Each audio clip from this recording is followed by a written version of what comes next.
नमस्कार सभी को। Questions on Advaita Vedanta mini series में आपका स्वागत। तो चलिए हम और एक प्रश्न लेते हैं। Is Advaita spiritual suicide? तो अद्वैत जो है, क्या ये स्पिरिचुअल सुसाइड है?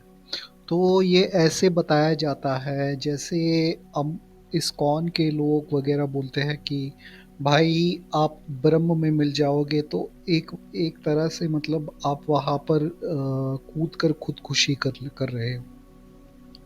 तो क्या अद्वैत ऐसा कहता है कि ये एक तरह का स्पिरिचुअल सुसाइड है?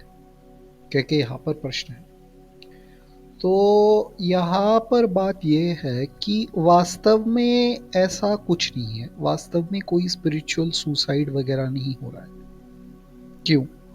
इसका कारण ये है कि जिसको मतलब ये जो आप सोच रहे हो कि मैं जीव हूँ, ये जीव भाव वास्तव नहीं है।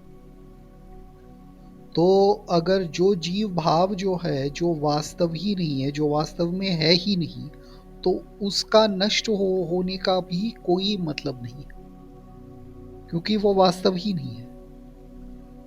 दूसरी बात मैं बताता हूँ, जैसे अभी क्या है, घटाकाश और महाकाश है। तो एक बार घड़ा टूट गया तो क्या हम कहेंगे कि वहां पर जो है घड़ाकाश जो है, घड़े का आकाश जो है वो नष्ट हो गया, या घड़े का आकाश जो है महाकाश में मिल गया? मिलना या नष्ट होना आकाश के लिए नहीं है। वास्तव में घटाकाश और महाकाश नहीं है, घड़े की वजह से हम उसको घटाकाश कह रहे हैं।